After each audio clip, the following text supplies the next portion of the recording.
صلى الله عليه وسلم.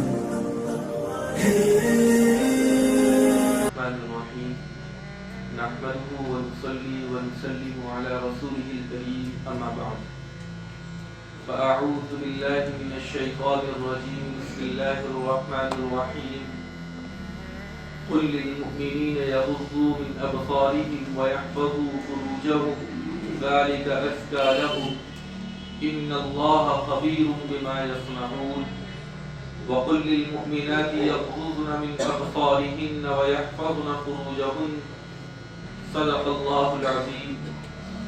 رب اشرح لي صدري ويسر لي أمري واحلل عقدة من لساني يفقهوا قولي رب زدني علما.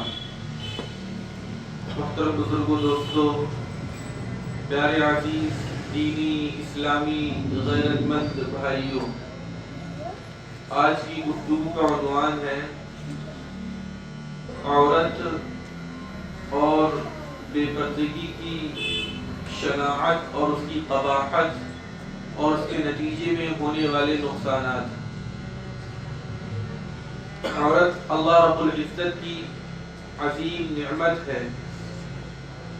اگر اس نعمت کی قدر کی جائے اور اس کو اچھے طریقے سے سدھا لیا جائے اور بہترین تربیت میں رکھا جائے تو بہت اچھے اور بہت مثبت بڑے مفید نتائج برآمد ہوتے ہیں.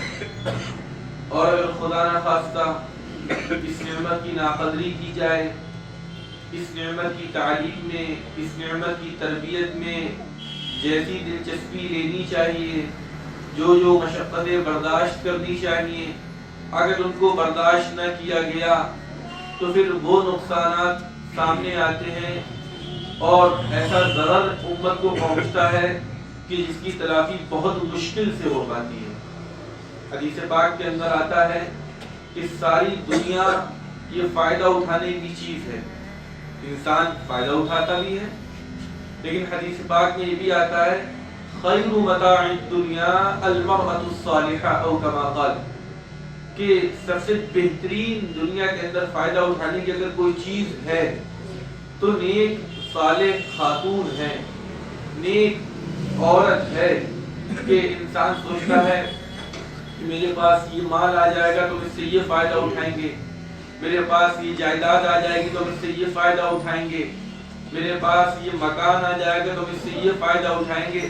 اور یقیناً انسان فائدہ اٹھاتا بھی ہے، اس سے انکار نہیں ہے، لیکن جن کو صحیح عقل نصیب ہے، صحیح شعور عطا ہے، وہ سمجھتے ہیں کہ نیک عورت اگر کسی کو مل جائے تو پوری دنیا کے اندر اس سے قیمتی مال کوئی مال نہیں. کاش کہ اللہ تعالیٰ یہ ادراک اور یہ احساس ہمیں سے ایک ایمان والے اور اسلام والے کو نصیب فرما دے. حدیث پاک کے اندر آتا ہے آپ صلی اللہ علیہ وسلم نے ارشاد فرمایا کہ میں نے اپنے بعد امت کے لیے عورتوں سے زیادہ بڑا فتنہ کوئی نہیں چھوڑا ہے. یعنی وہی بات ہے کہ اگر تربیت نہ کی گئی، تعلیم نہ دی گئی، صحیح ماحول میں نہ رکھا گیا تو یہ بہت فتنے کی چیز ہو جائے گی. اور اگر تربیت کا صحیح اہتمام، تعلیم کا بالکل درست خیال، اچھے ماحول اور پاکیزہ ماحول پرووائڈ کیا جا رہا ہے، فراہم کیا جا رہا ہے، تو سمجھ لیجئے کہ فتنہ نہیں، پھر تو خوبی بن جائے گی اور بے شمار خیر کے کاموں کا ذریعہ بن جائے گی. اسلام کی اشاعت کے اندر آپ کے لیے معاون اور مفید بن جائے گی. جو کام اسلام کا آپ کر رہے ہیں وہ آپ بھی کریں گے اور ساتھ میں آپ کی خاتون بھی کرے گی. ایک حدیث کے اندر آتا ہے کہ بنی اسرائیل میں جو فتنہ سب سے پہلے شروع ہوا تو وہ عورتوں کے ذریعے سے شروع ہوا. یہ عجیب و غریب اللہ تعالیٰ کی نعمت ہے. اور واقعی تمام نعمتوں کو آپ دیکھیے، بارش اللہ تعالیٰ کی نعمت ہے، آگ اللہ تعالیٰ کی نعمت ہے، ہوا اللہ تعالیٰ کی نعمت ہے، لیکن ایک توازن کے ساتھ بارش نعمت ہے، ایک توازن کے ساتھ آگ نعمت ہے، ایک توازن کے ساتھ ہوا نعمت ہے. اور یہی بارش جب زیادہ برسنے لگتی ہے تو سیلاب آ گیا، گھر بہے جا رہے ہیں، بارش تھم نہیں رہی ہے، لوگ نقل مکانی پر مجبور ہو رہے ہیں. یہی ہوا اگر تیز چل جائے، آندھیاں آ گئی، درخت اکھڑے جا رہے ہیں، انسان اڑتے چلے جا رہے ہیں، بچے ٹھہر نہیں پا رہے ہیں، جو کمزور چیزیں تھیں وہ بھاگ رہی ہیں. اور یہی آگ اگر اس کو صحیح رخ نہ دیا گیا تو یہی آگ ہمیں کھانا پکا کر دیتی ہے. یہی آگ ہمارے لیے سردی کے اندر ہاتھ تاپنے کا ذریعہ ہوتی ہے. یہی آگ ہمارے اندر، یہ بلور کے اندر یہ جو کچھ ہے یہ آگ ہی تو ہے. یہ آگ کے فارم ہوتے ہی یہ چینج ہوتے رہتے ہیں کہ اس کی ڈگری چینج ہوتی رہتی ہے، لیکن استفادہ اور فائدہ تو ہم آگ سے ہی حاصل کر رہے ہیں. لیکن اگر اس کا ڈائریکشن ذرا سا غلط ہو جائے، اس کا رخ ذرا سا غلط ہو جائے تو کہتے نہیں کہ گھر کو آگ لگ گئی، دکان کو آگ لگ گئی، مارکیٹ جل گئی، ہاتھ جل گیا، پورا جسم جھلس گیا.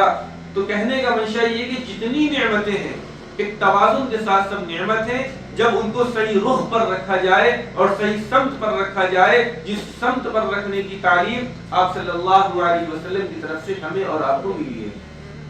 لیکن خدا نہ خواستہ جب اس کا ڈائریکشن چینج ہو جائے گا اور صحیح ٹریک ہٹ جائے گا تو پھر اس وقت یہ نعمت نہیں رہے گی، پھر اس وقت یہ زحمت بن جائے گی، اس وقت یہ راحت نہیں رہے گی، اس وقت یہ مصیبت بن جائے گی. اسی طریقے سے عورتوں کا معاملہ ہے، یہ اللہ تعالیٰ کی بڑی عظیم نعمت ہے. ہمیں ان کو نعمت سمجھنا چاہیے اور نعمت سمجھ کر ان کی قدر کرنی چاہیے. حدیث پاک کے اندر آتا ہے کہ جب کوئی عورت گھر سے باہر نکلتی ہے تو جو شیطان ہوتے ہیں نا، یا خبیث قسم کے جو مرد ہوتے ہیں یا خبیث قسم کی جن کی طبیعتیں ہوتی ہیں، وہ اس عورت کو جھانکنے کی اور اس کو تاکنے کی اور اس کو گویا کہ دیکھنے کی کوشش کرتے ہیں. اسی وجہ سے تو کہا جاتا ہے کہ عورتوں کو بلا ضرورت گھر سے باہر نہیں نکلنا چاہیے. جہاں تک جو ضرورت ان کے بھائی سے پوری ہو جائے، جو ضرورت ان کے شوہر سے پوری ہو جائے، جو ضرورت ان کی والدہ سے پوری ہو جائے، جو ضرورت ان کے والد سے پوری ہو جائے، جو ضرورت ان کے محرم سے پوری ہو جائے، اس کو وہی سورس اختیار کریں اور حتی الامکان باہر نکلنے سے گریز اور اجتناب اور اپنے آپ کو روکے رکھیں.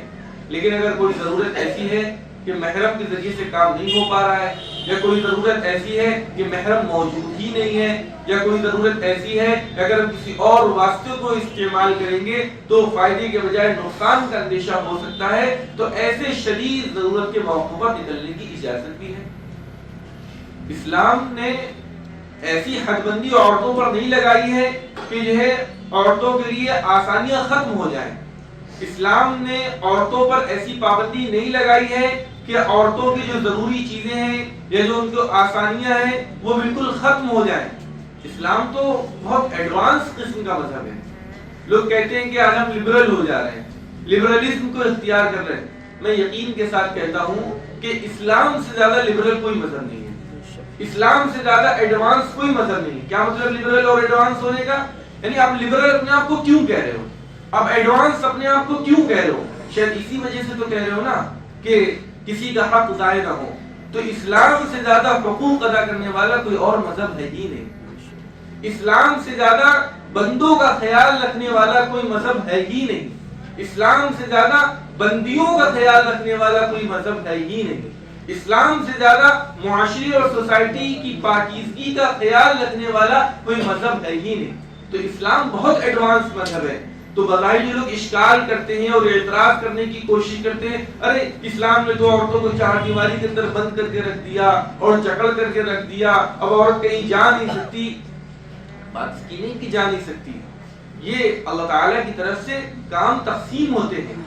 مرد ہے یہ باہر کے کاموں کو دیکھے، عورت ہے ملکہ ہے یہ گھر کے کاموں کو دیکھے. اگر ہر ایک دونوں ہی آدمی باہر کے کاموں کو دیکھنے لگے تو گھر کو کون سنبھالے گا؟ اور جو دونوں گھر کے کاموں کو دیکھنے لگے تو باہر کے کاموں کو کون سنبھالے گا؟ کام کی تقسیم بہت ضروری ہے. آپ دیکھ لیجئے جو انڈسٹریل ایریاز ہوتے ہیں یا جو بڑی بڑی یونیورسٹی یا بڑے بڑے جو ہب ہوا کرتے ہیں کسی بھی چیز کے، اس میں ڈپارٹمنٹس اور فیکلٹیز اور شعبے بالکل تقسیم ہوتے ہیں. بھئی یہ شعبہ ان کا ہے، آپ اپنے شعبے میں کام رکھیے گا. یہ شعبہ آپ کا ہے، آپ کا شعبہ ان کے شعبے سے الگ ہے، آپ اپنا کام دیکھیے گا. اب جو بھی رپورٹ ہے اوپر ہیڈ کوارٹر کو آپ جو ہے فراہم کیجیے گا. تو کہنے کا منشا یہ ہے کہ جب تک کہ کاموں کی تقسیم نہیں کی جائے گی تب تک کی خوبصورتی اور خوشگواری حاصل نہیں ہو پائے گی. تو اسلام نے کاموں کی تقسیم کر دی ہے. ورنہ آپ دیکھ لیجئے کہ مردوں کو جس طریقے سے ڈیزائن کیا گیا ہے عورتوں کو اس طریقے سے ڈیزائن نہیں کیا گیا ہے. مرد جن چیزوں کو برداشت کر لیتا ہے عورتیں ان چیزوں کو برداشت نہیں کر پاتی ہیں. اسی طریقے سے اس کے اگینسٹ عورتیں عام طور پر جن چیزوں کو برداشت کر لیتی ہیں مرد ان چیزوں کو برداشت نہیں کر پاتا ہے. بھئی اگر یہ جو جسٹس اور ایکویٹی اور جو انصاف کی جو بات کہی جاتی ہے کہ میراث کو لے کر یہ کیا بات ہے، اسلام نے مردوں کو دوہرا حصہ دے دیا عورتوں کو اکہرا اور سنگل حصہ دے دیا. بھئی برڈن دیکھا جائے گا نا، جس کے اوپر جتنا بوجھ ہے اس کے مطابق اس کو وہ ہے کہ سہولیتیں فراہم کی جائیں گی. اب اگر کہہ دیں کسی اعتراض کرنے والے آدمی سے تم یہ جو اعتراض کر رہے ہو مرد کو جتنا مل رہا ہے عورتوں کو بھی اتنا ملنا چاہیے، ہم کہہ دیں کہ مرد جتنا بوجھ اٹھاتا ہے عورت بھی اتنا بوجھ اٹھائے. اب تو نہیں، یہ تو نہیں ہوگا. نہیں، مرد کی بات الگ ہے. جب مرد کی بات الگ ہے تو مرد کی میراث بھی الگ ہے. جب عورت کی بات الگ ہے تو عورت کی میراث بھی الگ ہے. تو جو انسان کے اوپر جو بوجھ آتا ہے اس بوجھ کے اکارڈنگ اس کی مدد اور اس کی ہیلپ کی جاتی ہے. تو اسلام نے عورت کے اوپر تو بوجھ ہی نہیں رکھا. یہ تو گفتگو دوسرے رخ پر جا رہی ہے. ہم صرف یہ کہنا چاہتے ہیں کہ اسلام نے جو پابندیاں بظاہر عورتوں پر لگائی ہیں یہ عورتوں کے حق میں نعمت ہے، یہ عورتوں کے حق میں رحمت ہے، یہ عورتوں کے حق میں آسانیاں پیدا کرنے والی ہیں اور عورتوں کو مشکلات سے بچانے والی ہیں. کوئی خدا نخواستہ اس کو یہ نہ سمجھے کہ اسلام عورتوں کو پابند کر دیتا ہے کہ جو ہے عورتوں کی خوشیوں کو چھین لے رہا ہے، عورتوں کی راحتوں کو مصیبتوں اور زحمتوں میں تبدیل کر دے رہا. ایسا ہرگز نہیں ہے، ایسا ہرگز نہیں ہے. حدیث کی چل رہی تھی جب کوئی عورت بلا ضرورت گھر سے باہر نکلتی ہے یا بے پردہ باہر نکلتی ہے تو شیطان قسم کے لوگ ہوتے ہیں، جو خبیث قسم کے لوگ ہوتے ہیں، وہ اس کو تاکنے اور جھانکنے کا کام کرتے ہیں. حقیقت ہے، آپ دیکھ رہے ہیں، ہم دیکھ رہے ہیں. اگر کوئی خاتون بے پردہ یا جو ہے کسی انداز سے نکل رہی ہے تو جن کی طبیعت درست نہیں ہوتی ہے وہ اس کو دیکھنے اور تاکنے جھانکنے کا تو کام کرتے ہیں. اس کے علاوہ کیا کرتے ہیں؟ اس وجہ سے کون چاہے گا کہ جب باہر اور ماحول اس طرح کا خراب ہو چکا ہے کہ ہماری بہن گھر سے اس طریقے سے نکلے کہ کسی اور کی نظر اس پر پڑے، ہماری بیٹی گھر سے نکلے اور پھر کسی اور کی نظر اس پر پڑے، ہماری بھتیجی اور بھانجی گھر سے نکلے اور پھر کسی اور کی نظر اس پر پڑے، کون اس کو چاہے گا؟ یہ بھی تو حقیقت ہے، یہ بھی تو فیکٹ ہے. ہمیں اس کا بھی تو خیال رکھنا ہے. اپنے گھر اور سوسائٹی کو اس سے بھی تو نجات دلانا ہے، اس سے بھی تو بچانا ہے. تو اس کے لیے بھی ہمیں اور آپ کو آگے بڑھنا پڑے گا. زنا جس طریقے سے انتہائی گندا گناہ ہے اور جس طریقے سے زنا ایک آخری درجے کا ہوتا ہے جس کی وجہ سے حد جاری کی جاتی ہے، کوڑے لگائے جاتے ہیں اگر اسلامی حکومت ہے. اس کے علاوہ اسٹیپ بائی اسٹیپ کئی درجے کے اندر زنا کے اور کیٹیگریز ہیں. زنا صرف شرمگاہی کا نہیں ہوتا ہے. حدیث پاک کے اندر آتا ہے زنا آنکھ کا بھی ہوتا ہے، زنا کان کا بھی ہوتا ہے، زنا ناک کا بھی ہوتا ہے، زنا ہاتھ کا بھی ہوتا ہے، زنا پاؤں کا بھی ہوتا ہے. اسٹیپ بائی اسٹیپ ہے. آنکھ کا زنا یہ ہے کہ انسان جو ہے جو چیزیں جن چیزوں کو دیکھنے کی اجازت نہیں ہے ان کو دیکھ رہا ہے آنکھ سے، شہوت کے ساتھ دیکھ رہا ہے، لذت کے ساتھ دیکھ رہا ہے. آپ کو اجازت نہیں ہے، آپ غیر محرم پر اس طریقے سے نظر ڈال رہے ہیں تو وہ ہے کہ آنکھ جتنا کچھ کر سکتی ہے اتنا تو کر ہی رہی ہے. ہاتھ سے آپ جو کسی غیر محرم کو شہوت کے ساتھ لذت کے ساتھ چھو رہے ہیں تو یہ وہ ہے کہ ہاتھ کا زنا ہے. پیر سے آپ ان جگہوں کی طرف جا رہے ہیں، ان ہوٹلز کی طرف جا رہے ہیں، ان بارز کی طرف جا رہے ہیں اور ان روڈز کی طرف جا رہے ہیں اور ان بڑے بڑے ریسٹورنٹس کی طرف جا رہے ہیں جہاں پر آپ کو غیر محرموں کے ساتھ یہ یکسوئی حاصل ہو رہی ہے. تو گویا کہ یہ پیر کا زنا، پیر اس سے زیادہ کر کیا سکتے ہیں؟ بھائی انسان جو کچھ کر سکتا ہے، انسان کی جو آرگنز ہیں، جو انسان کی جو باڈی آف جو پارٹس آف باڈی ہیں، یہ جتنا کچھ کر سکتے ہیں وہ تو کر ہی رہے ہیں. تو گویا کہ اپنے حصے کا زنا تو کر ہی رہے ہیں. اسی طریقے سے ناک کا زنا یہ کہ جو غیر محرم آپ جو ہے جن کو دیکھنا جائز نہیں آپ ان کو اپنی ناک سے سونگیں. تو اس طریقے سے کہنے کا منشا یہ کہ وہ تو آخری درجے کا زنا ہے کہ جس کی وجہ سے انسان کے اوپر حد جاری کی جاتی ہے اور انسان جو ہے بالکل اللہ کی نظر میں وہ ہو جاتا ہے اور بہت کبیرہ گناہ کر لیتا ہے. لیکن اس کے علاوہ اور بھی بہت سے گناہ ہیں. ہمیں معاشرے کو ان چیزوں سے بچانا ہے.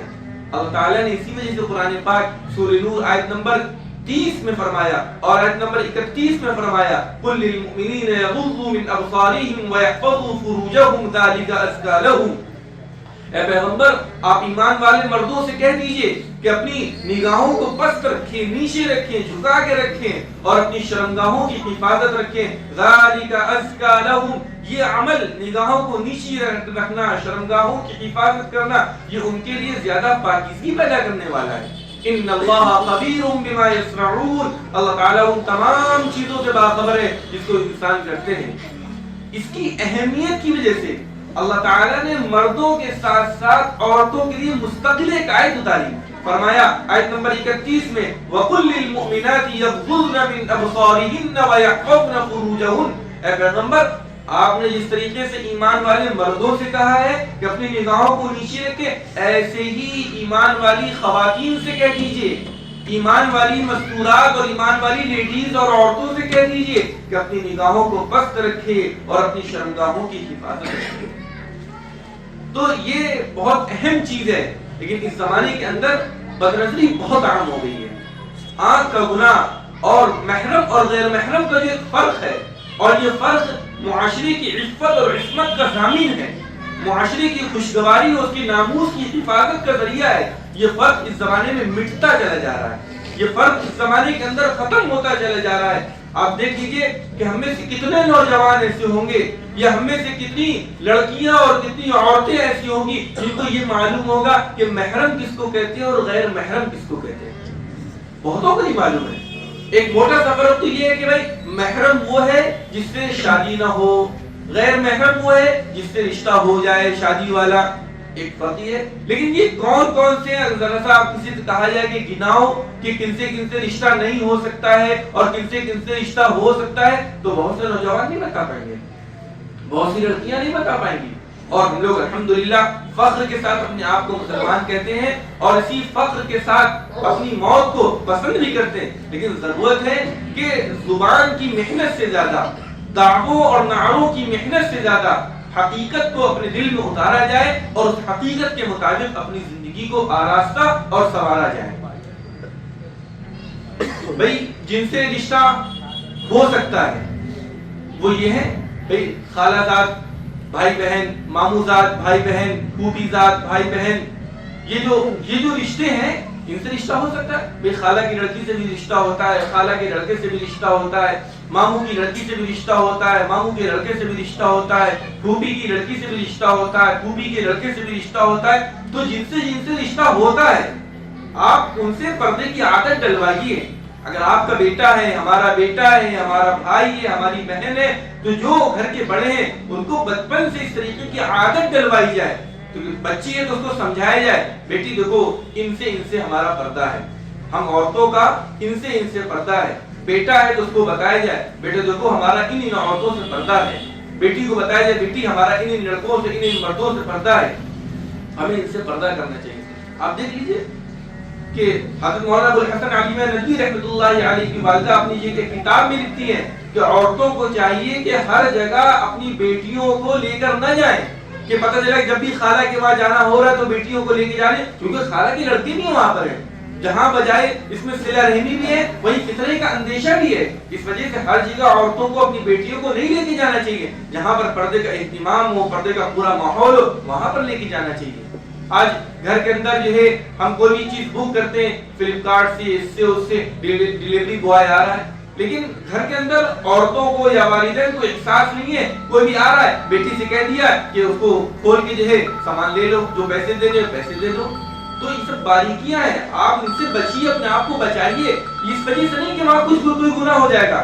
ارے اسلام کا حکم ہے، پردے کا حکم ہے، آپ پردے پر عمل کریں گے اللہ تعالیٰ کی طرف سے آپ کو اجر ملے گا، آپ کو ثواب ملے گا. یا تو آپ ان ایپس کا استعمال کریں جن کے اندر فوراً ڈیلیوری ہو جاتی ہے، جیسے بلنکٹ ہے، اس ٹائپ کی جو ایپ ہے کہ 10 سے 15 منٹ کے اندر آپ کو ڈیلیوری دے دیں گے. آپ کو معلوم کہ آدھے گھنٹے ہم گھر میں ہیں، آدھے گھنٹے کے اندر یہ سامان آ جائے گا.